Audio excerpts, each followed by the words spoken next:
जय श्री राम दोस्तों। क्या हुआ जब अचानक से अयोध्या में राम जी के गर्भगृह में प्राण प्रतिष्ठा के दौरान प्रकट हो गए दिव्य शेषनाग, जिनका संबंध साक्षात लक्ष्मण जी से बताया जा रहा है।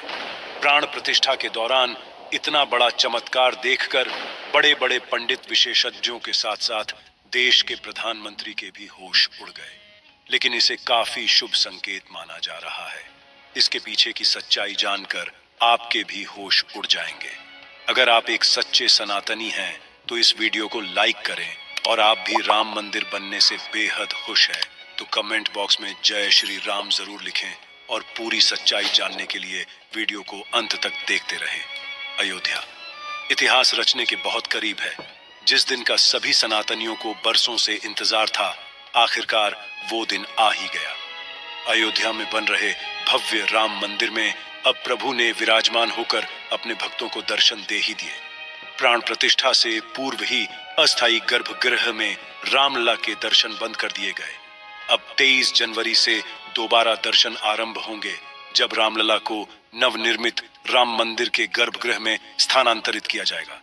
इस आंदोलन की आंच में पूरा देश झुलसा था। सैकड़ों ने सीने पर गोलियां खाई तो हजारों ने अपना लहू पानी की तरह बहा दिया। बात हो रही है राम जन्मभूमि यानी अयोध्या की, जो 22 जनवरी को राम मंदिर की प्रतिष्ठा हुई है। उसमें पूरी दुनिया को भगवान राम के अस्तित्व से रूबरू कराया है। इस कार्यक्रम के लिए 7,000 से ज्यादा वीवीआईपी और वीआईपी को न्योता दिया गया है। लेकिन जब 22 जनवरी को विशेष ज्योतिषाचार्य की उपस्थिति में प्रधानमंत्री नरेंद्र मोदी द्वारा प्राण प्रतिष्ठा का कार्यक्रम किया जा रहा था, उसी दौरान जो बड़ा चमत्कार हुआ उसकी जानकारी आपके भी रोंगटे खड़े हो जाएंगे। जितना राम मंदिर निर्माण की चर्चा हो रही है, उससे ज्यादा प्राण प्रतिष्ठा को लेकर भी हो रही है। जब नरेंद्र मोदी यजमान प्राण प्रतिष्ठा की तैयारी करने पहुंचे, चारों भाइयों के साथ रामलला की छोटी प्रतिमा और 5 फुट की बालक स्वरूप रामलला की बड़ी प्रतिमा गर्भगृह में स्थापित की गई। सबसे पहले तो प्राण प्रतिष्ठा में जितने भी हमारे यहाँ देवता हैं, नवग्रह हैं और जितनी राशियां हैं, सभी को शांति करने के लिए पूजा अर्चना हुई। ये सब करने के बाद में मूर्ति के शुद्धिकरण किया और मंत्र जाप शुरू किया गया। ये मंत्र काफी वैदिक होते हैं। इन मंत्रों में ऐसी शक्ति होती है कि यह किसी भी मूर्ति के अंदर प्राण डाल सकते हैं। लेकिन जब प्राण प्रतिष्ठा का कार्यक्रम चल रहा था, इस दौरान वहां पर एक ऐसा चमत्कार हुआ जिसे देखकर सभी पंडितों के और वहां खड़े सभी लोगों के होश उड़ गए। गर्भगृह में प्रभु श्री राम की मूर्ति में चरणों के पीछे से अचानक सांप का एक छोटा बच्चा वहां निकल आया, जिसे देखने के बाद सभी लोगों का यही मानना था। स्वयं शेषनाग ने प्राण प्रतिष्ठा के इस कार्यक्रम में आहुति दी है। सभी लोगों ने उन्हें प्रणाम किया और सुरक्षित तरीके से बाहर मंदिर परिसर के बाहर छोड़ दिया गया।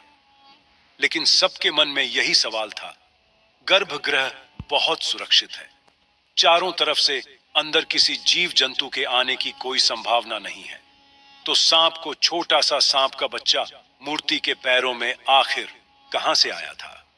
क्या वह वहां पर चमत्कारी रूप से प्रकट हुआ था?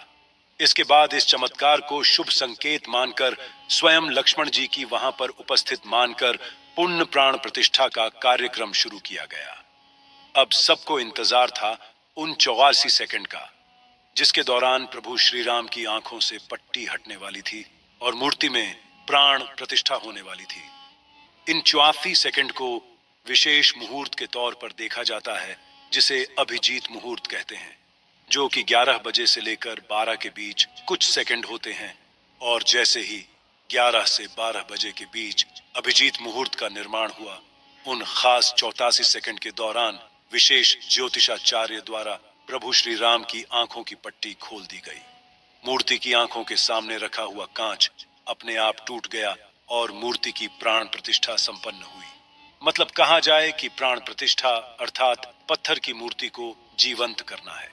चाहे पत्थर की मूर्ति हो, चाहे धातु की मूर्ति हो, चाहे लकड़ी की मूर्ति हो, जो भी मूर्ति होती है, प्राण प्रतिष्ठित होने पर ही वह पूजनीय होती है। यदि प्राण प्रतिष्ठा नहीं है तो जैसे दुकान में पड़ी हुई मूर्ति वही है, तो इसीलिए उसकी विधि विधान से प्राण प्रतिष्ठा की व्यवस्था है। शक्तियां परमात्मा में होती हैं।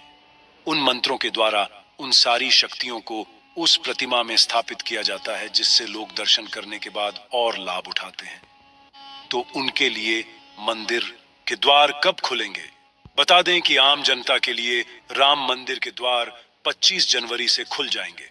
हालांकि मंदिर के दर्शन के लिए लोगों को पहचान संबंधित अपने दस्तावेज लेकर जाने होंगे। इन दस्तावेजों की लिस्ट में आधार कार्ड को पहले नंबर पर रखा गया है। इसके अलावा देश भर में संघ के 45 प्रांतों में रहने वालों को भी राम मंदिर दर्शन का न्योता भेजा गया है। इसके तहत रोजाना 25,000 लोग 45 दिन तक राम लल्ला के दर्शन करेंगे, जिनके ठहरने और खाने पीने की व्यवस्था राम मंदिर ट्रस्ट की ओर से की जाएगी। बता दें कि इनमें वे लोग शामिल होंगे जिन्होंने राम मंदिर आंदोलन में हिस्सा लिया था या जिन्होंने राम मंदिर धन संग्रह में कंधे से कंधा मिलाकर साथ दिया था। अब हम आपको अयोध्या में बने इस राम मंदिर की कुछ ऐसी हैरान करने वाली विशेषताएं बताएंगे जिसके बारे में आपको भी नहीं पता होगा। और अगर आप एक सच्चे राम भक्त हैं तो वीडियो के साथ अंत तक जरूर बंद रहे। मंदिर का निर्माण प्राचीन भारत की नागर शैली में किया गया है। मंदिर की ऊंचाई कुतुब मीनार की लगभग 70% है। अयोध्या में भव्य राम मंदिर भारतीय पारंपरिक विरासत का एक सुविचारित, वैज्ञानिक रूप से क्रियान्वित और अद्भुत नमूना है। अयोध्या में लगभग 3 एकदाच भूमि पर बना यह मंदिर 161 फीट ऊंचा, 235 फीट चौड़ा है और इसकी कुल लंबाई 360 फीट है। मंदिर को मजबूत बनाने के लिए खास जोर दिया गया है। इसकी नींव 15 फीट गहरी है और फाउंडेशन पूरी तरह स्टोन से बना है। मंदिर में लोहे या स्टील का इस्तेमाल नहीं किया गया है, जिस कारण यह मंदिर 1000 सालों से भी ज्यादा समय तक सुरक्षित रहेगा। मंदिर का निर्माण इस तरह से किया गया है कि रिक्टर स्केल पर 7 की तीव्रता का भूकंप भी इसका कुछ नहीं बिगाड़ पाएगा। राम मंदिर में कुल 46 दरवाजे लगेंगे। इनमें से 42 पर 100 किलो सोने की परत चढ़ाई है। सीढ़ियों के पास 4 दरवाजे लगे हैं जिन पर सोने की परत नहीं होगी। मंदिर के दरवाजों को महाराष्ट्र की सागौन की लकड़ी से बनाया गया है। इन पर हैदराबाद के कारीगरों ने नक्काशी का काम किया है। मंदिर में रामनवमी के दिन भगवान राम का अभिषेक सूर्य की किरणों से होगा। दोपहर के समय जब सूर्य दक्षिण की ओर होगा, तब मिरर और लेंस से सूर्य की रोशनी रिफ्लेक्ट होकर भगवान के ललाट पर पड़ेगी। सच में दोस्तों, राम मंदिर का इतिहास बहुत बड़ा है और हम सभी इसके इतिहास के सामने बहुत छोटे हैं। लेकिन यह हमारा सौभाग्य है कि हम राम मंदिर को बनता हुआ अपनी आंखों से देख पाए। हम नमन करते हैं उन सभी कार सेवकों को जिनके बलिदान से हमें आज का यह दिन देखने को मिला है।